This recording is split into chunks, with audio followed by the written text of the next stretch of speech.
আসসালামু আলাইকুম। আজ আমি আপনাদের সাথে শেয়ার করব যে কোনো সাধারণ ড্রেসকে আকর্ষণীয় করার জন্য চমৎকার ফ্লাওয়ার টিউটোরিয়াল। তো এখানে আমি একটা কাপড় নিয়েছি 3 ইঞ্চি চওড়া 3 ইঞ্চি লম্বা। কাপড়টাকে এভাবে প্রথমে ত্রিভুজ শেপ করে নিতে হবে, তারপর আবার আরেকটা ভাঁজ দিতে হবে, দেখতে পাচ্ছেন। এরপর এখান থেকে যে এরকম করে দুইটা ফ্রিলের মতো করে নিচ্ছি। আবার একইভাবে এই সাইড থেকেও এভাবে ভাঁজ করে নিলাম, নিয়ে এরকম কলি তৈরি করে নিচ্ছি। তারপর এখন এক্সট্রা যে কাপড়টা আছে এখান থেকে এটা ছাড়িয়ে নিচ্ছি। নেওয়ার পর মাঝখান থেকে মানে এখানে যে আমি কুচিগুলো দিয়েছি ডিজাইনের ক্ষেত্রে, সেজন্য মাঝখান থেকে সেলাইটা করে কুচিগুলো আটকে দিতে হবে। তো একটা তৈরি হয়ে গিয়েছে। তারপর আবার আরেকটা কাপড় নিচ্ছি, ত্রিভুজ শেপ করে নিচ্ছি। করে নেওয়ার পর এখন আবারও ফোল্ড করে নিয়েছি, নিয়ে এভাবে করে দুই সাইড থেকে ছোট ছোট করে কুচি দিয়ে নিচ্ছি। আপনারা আমার হাতের দিকে খেয়াল করলে বুঝতে পারবেন ফ্লাওয়ারটা এভাবে তৈরি করলে কিন্তু দেখতে খুবই চমৎকার লাগে। তারপর একইভাবে এক্সট্রা কাপড়টা কেটে নিয়ে এখন মাঝখান থেকে সেলাই করে নিচ্ছি। সেলাই শুধুমাত্র একটা ফোর দিয়ে নিচ্ছি। তারপর আবারও একইভাবে কাপড় নিয়ে নিলাম। সবগুলো কাপড়ের মাপ কিন্তু একই রকম। তো এভাবে করে আমি ফোল্ড করে নেওয়ার পর মাঝখান থেকে এরকম করে এই সাইড থেকে দুইটা ফ্রিল, এই সাইড থেকে দুইটা ফ্রিল নিয়ে তারপর এরকম ফ্লাওয়ার তৈরি করে নিচ্ছি। নেওয়ার পর এক্সট্রা কাপড়টা ছাড়িয়ে একইভাবে মাঝখান থেকে সেলাই করে নিলাম। তো একই নিয়মে বাকিগুলো তৈরি করে দিতে হবে। তো আমার আজকের ভিডিওটি যারা ফেসবুক পেজ থেকে দেখছেন তারা আমার যে পেজটা আছে সেটিতে একটু ফলো দিবেন অথবা লাইক দিয়ে রাখবেন।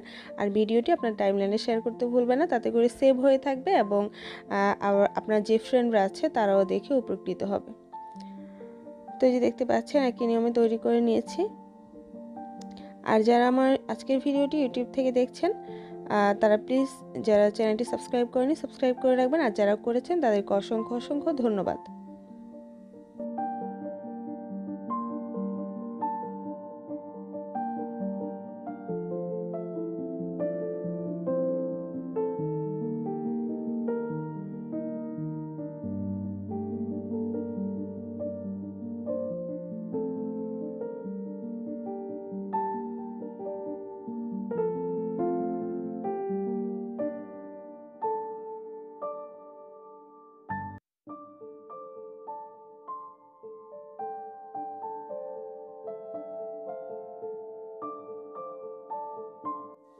তো সবগুলো আমি শুয়ে গেঁথে নিয়েছি।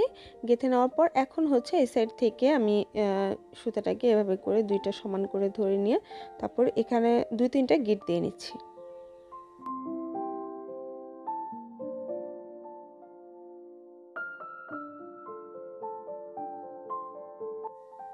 তো এতটুকু হওয়ার পর এখন এই যে ফ্লাওয়ারের এই অংশটাকে এভাবে করে সমান করে দিতে হবে।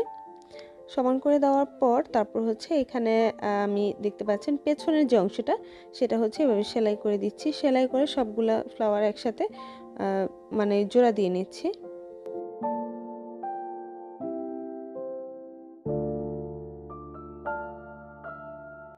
এরপর এখানে গ্লু গান দিয়ে আমি এখানে পেছনের যে অংশটা আছে সেটা এভাবে করে যে একটা কাপড় গোল করে কেটে নিয়ে এটা আটকে দিচ্ছি। দেওয়ার পর আবার সামনের দিকটা এভাবে আঠা লাগিয়ে নিয়েছি। নেওয়ার পর এরকম করে পালপুঁথি একটা লাগিয়ে নিচ্ছি। আপনারা চাইলে সুবোতাম যে আছে সেগুলো লাগিয়ে নিতে পারেন। তো এই তো দেখতে পাচ্ছেন। আশা করছি আজকের ভিডিওটি ভালো লেগেছে। ভালো লাগলে লাইক দিতে ভুলবেন না, কমেন্ট করে আপনার মতামত জানাবেন, ভিডিওটি শেয়ার করবেন। আজকে এই পর্যন্ত, আল্লাহ হাফেজ।